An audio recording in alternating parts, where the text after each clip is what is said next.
आजी एवढं सगळं काय काढून ठेवलंय? अगं छान असं खमंग असं मी मेटकूट करणार आहे. तुला आवडतं की नाही? अच्छा, गरम भात त्यावर तूप आणि मेतकूट. नमस्कार, मी मृण्मयी. नमस्ते, मी कल्पना. आमच्या आजी नातीच्या चॅनलमध्ये तुम्हा सर्वांचं स्वागत आणि मनापासून शुभेच्छा. तुम्हाला जर या रेसिपी आवडल्या असतील तर लाईक करा, कमेंट करा आणि सबस्क्राईब करा. आजी मला ड्रॉइंगच्या क्लासमध्ये हो बरं, जा. मी तोपर्यंत छान मेटकूट तयार करून घेऊ. चला, आता इथं आपण मेटकूटसाठी सगळं भाजून घेणार आहे. तर काय काय घेतलं आहे ते बघूया. आता एक एक असं मंद आचेवर भाजून घ्यायचं आपल्याला. मोठा गॅस करायचा नाही आहे, बारक्या ह्याच्यातच भाजून घेणार आहे आपण सगळं. आता ही हरभरा डाळ घेतली, ही छान खमंग भाजून घ्यायची. बारीक गॅसवरच घ्यायचं, मोठा गॅस करायचा नाही आहे. त्याचा फक्त आपल्याला कलर चेंज करायचा आहे. आपण इथं खमंग असे खरपूस हरभरा डाळ भाजून घेतलेली आहे. जास्त करपवली नाही, खमंग भाजलेली आहे ती. फक्त त्याचा रंग बदलला आपण. इथपर्यंत ही डाळ भाजून घ्यायची. आता हे डाळ काढून घेऊ आपण.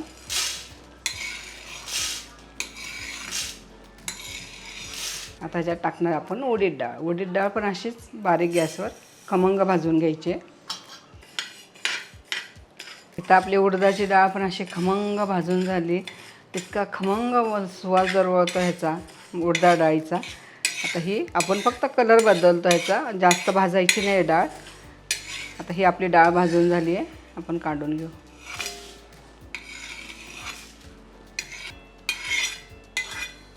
आता डाळ झाली, आपण तांदूळ टाकूया. तांदूळ पण असेच खमंग भाजून घ्यायचे. चला, आता इथं आपले तांदूळ पण छान खरपूस भाजून झालेले आहेत. अजिबात त्याचा रंग फक्त बदलेपर्यंत भाजले आपण, जास्त करपवले नाही आहे. तर आता हे तांदूळ काढून घेऊ आपण. तर आपण आता हे गरम आहे त्यात तोपर्यंतच आपण ह्याच्यात लाल तिखट आणि थोडंसं जरी पाणी वगैरे असेल तर ते गरमीने निघून जातं.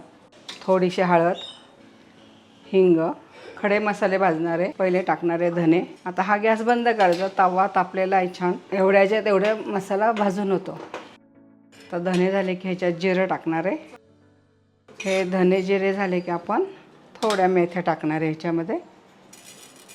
आता हे परतून झालं की आपण ह्याच्यात खडे मसाले घालणार आहे. ह्याच्यात 2 वेलची घेतल्या, त्याचे तोंड असे फोडून घेतले म्हणजे छान लागतात ते. 2 दालचिनीचे तुकडे आहेत, 5-6 मिरी घेतली आणि 4-5 लवंगा. तर हे एवढ्याच आचेवर आपण फक्त भाजून घेणार आहे तव्याच्या. आपण गॅस बंद केलेला आहे.